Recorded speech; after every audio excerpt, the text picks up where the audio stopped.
കണ്ണു വെട്ടുന്നത് പോലെ കോപം കൊണ്ട് മനുഷ്യനെ വെട്ടരുത്. റെഡപ്പയെ നമുക്ക് കിട്ടുന്നത് വരെ കാത്തിരിക്കണം. കണ്ണിൽ കണ്ടവനൊക്കെ വെട്ടിക്കൊല്ലുക അല്ല വേണ്ടത്. മനുഷ്യ ജീവിതം കൊണ്ട് പന്താടുന്ന കിരാതന്റെ ജീവൻ എടുക്കുക വേണ്ടത്. ഇവനല്ല അവനല്ല ആരായാലും ശരി വെട്ടിയെരിയും. സത്യമാണ് മൂപ്പ. ഒന്ന് കളയുന്ന പറഞ്ഞേക്കാം അവനോട്.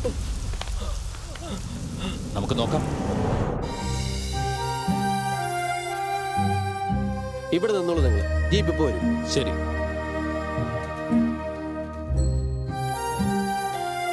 നോക്കൂ, എത്ര മനോഹരമായിരിക്കുന്നു. ഇതും കൂടി അവര് നശിപ്പിക്കും.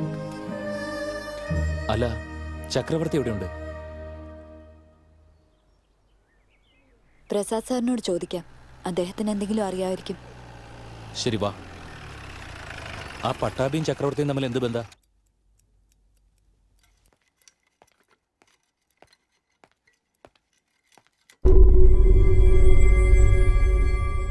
സർവ്വതും മിസ്സായി. നിങ്ങൾ ജീവിച്ചിരിപ്പുണ്ടെന്ന് അവൻ അറിവ് കിട്ടി.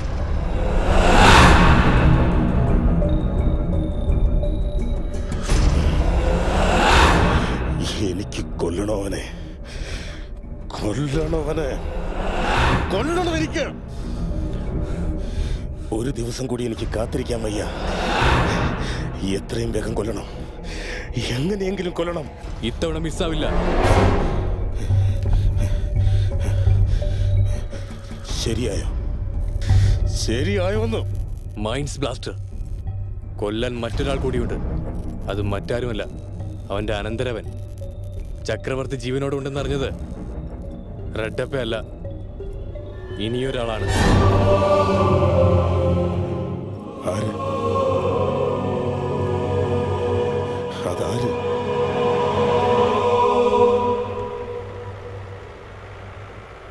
ചക്രവർത്തിയെ കൊല്ലുന്നതോടെ നിങ്ങളുടെ പ്രോബ്ലം സോൾവ് ആകും. അവനാണ് എന്റെ ആജന്മ ശത്രു. അന്നത്തെ എന്റെ കാട്ടിലൂടെയുള്ള യാത്രയിൽ ഞാൻ ചിലതൊക്കെ കണ്ടു. അവിടെ വെച്ചാണ് രാജ റെഡപ്പയെ കാണുന്നത്. ഞാൻ ചക്രവർത്തിയെയും കയ്യിൽ കിട്ടിയിരുന്നെങ്കിൽ കൊന്നേനെ. ആ ചക്രവർത്തിയെ കണ്ടുപിടിക്കാൻ പ്രസാദിനെ കാണണം എനിക്ക്. നിങ്ങളൊരു ജേർണലിസ്റ്റ് ആയതുകൊണ്ട് ഞാൻ നിങ്ങളെ ഒരിക്കലും ഹെൽപ്പ് ചെയ്തു. അപ്പോൾ നിങ്ങൾ എന്നെ CBIക്ക് ലീഡ് ചെയ്തു. ഇനി എന്നെക്കുറിച്ച് മറ്റാരെയൊക്കെ നിങ്ങൾ അറിയിച്ചിട്ടുണ്ടെന്ന് എനിക്ക് അറിയണമല്ലോ. പ്രസാദ്, സിഗരറ്റ് വലിക്കണോ?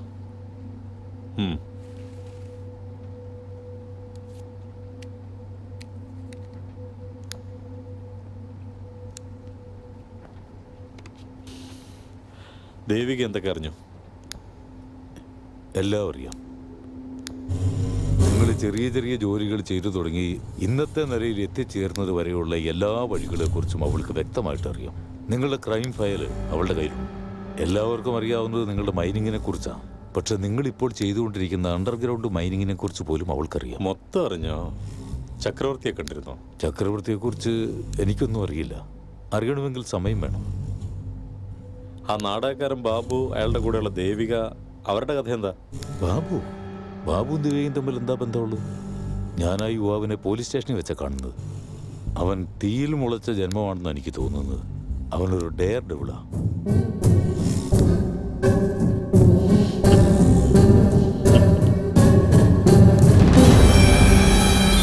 സർ, ജേർണലിസ്റ്റ് പ്രസാദാണ് സർ.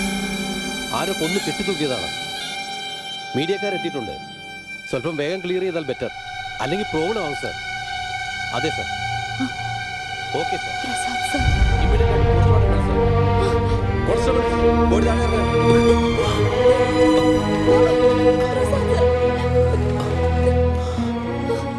അങ്ങനെ ഒടുവിൽ ആ നല്ല മനുഷ്യന് കൊല്ലപ്പെട്ടു. പാവം. ആ മരണത്തെ വ്യസനിക്കരുത്, അഭിമാനിക്കുക വേണ്ടത്.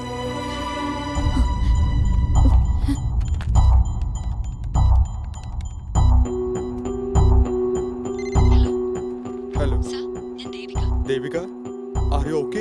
പ്രസാദ് സാറിനെ കൊന്നു കളഞ്ഞു സാർ. ഞാനിപ്പോഴാണ് അറിഞ്ഞത്. നീ ഇവിടെ നിൽക്കുന്നത് സേഫ് അല്ല. ഞാനിപ്പോ പുറപ്പെട്ട് ബാംഗ്ലൂർക്ക് പോവാ. റെഡപ്പനെ വിടരുത്. എനിക്ക് കിട്ടിയ ഇൻഫർമേഷൻ ശരിയാണ് സാർ. നീ വേഗം ബാംഗ്ലൂർക്ക് പുറപ്പെട്ടു. ഓക്കെ സാർ, ഞാൻ ഇപ്പോഴേ പുറപ്പെട്ടേക്കാം.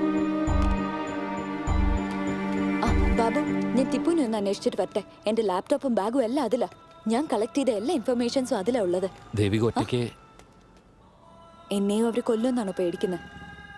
I won't leave this, guys. Devika, പ്രസാദിന്റെ മരണത്തിൽ നിനക്ക് നിനത്തിരി റിവഞ്ച്. നിന്നെ ഹെൽപ്പ് ചെയ്തോണ്ടാ? ഇതൊന്നും കണ്ടിട്ട് നിനക്ക് ദേഷ്യം വരുന്നില്ലേ? ദേഷ്യം വരുന്നുണ്ട് ദേവിക. ഓരോ ദിവസത്തെ പത്രം കാണുമ്പോഴും ദേഷ്യം വരുന്നുണ്ട്. ഇന്നും ദേഷ്യം വന്നു. വേറെ ന്യൂസ്, വേറെ ഇൻസിഡന്റ്. അന്ന് ഫോറസ്റ്റ് വെച്ച് കണ്ടപ്പോ ഇങ്ങനല്ലായിരുന്നല്ലോ. അന്ന് ആ ചക്രവർത്തിയോടുള്ള ദേഷ്യം കൊണ്ട് നോക്ക് ദേവിക, റെഡ്ഡപ്പ അയാളോട് അനീതി ചെയ്തു. ഇപ്പൊ കൂടെ അയാളോട് അനീതി ചെയ്തോണ്ടിരിക്കുക. എന്നിട്ടും എന്റെ കൺട്രോൾ എനിക്ക് തെറ്റുന്നില്ല. അതുകൊണ്ട് അനീതി കണ്ടുകൊണ്ട് മിണ്ടാതിരിക്കാനോ? എന്ത് ചെയ്യണമെന്ന് ദേവി പറയുന്നത്? ഓരോരുത്തർക്കും ഓരോ ന്യായമുണ്ട്, ഓരോ നിലപാടുണ്ട്.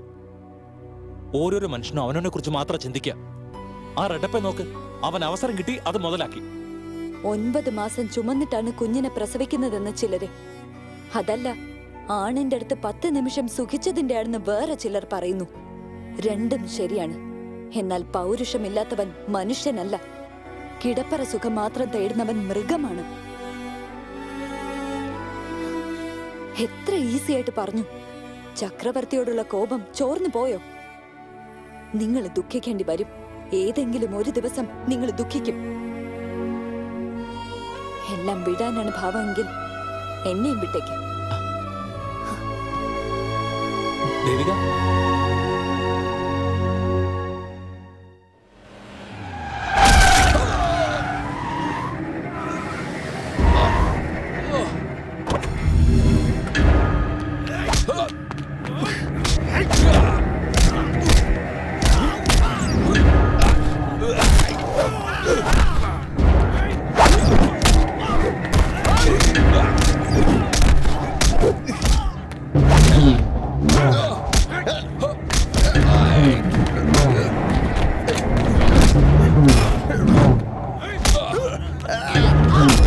വേണ്ടി വന്ന നിന്റെ നാടകക്കാരന്മാർ എല്ലാം ഞാൻ അകത്താക്കും.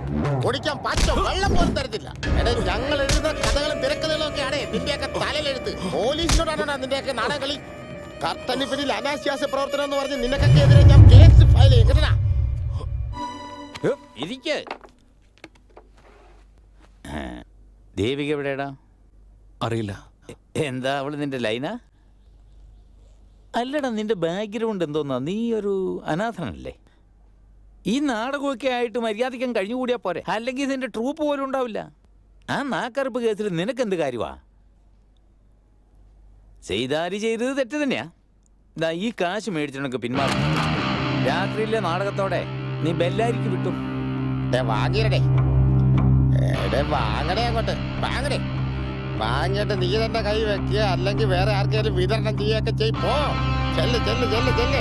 ഇവിടെ നിന്ന് എന്തെങ്കിലും ചെയ്യാനാ പ്ലാനെങ്കിൽ ചുട്ട് എരിച്ചു കളയും നിന്നെ. മിണ്ടാൻ പറ്റില്ല നിനക്ക്.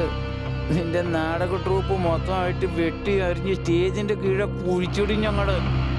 ഓ, വേഗം സ്ഥലം വിടാൻ നോക്ക്. അവന് എന്തൊരു ഉപദേശം. അവൻ നമ്മുടെ വഴിക്ക് വരുന്നേ, കാര്യങ്ങളൊക്കെ മനസ്സിലാക്കി വരുന്നുള്ളൂ.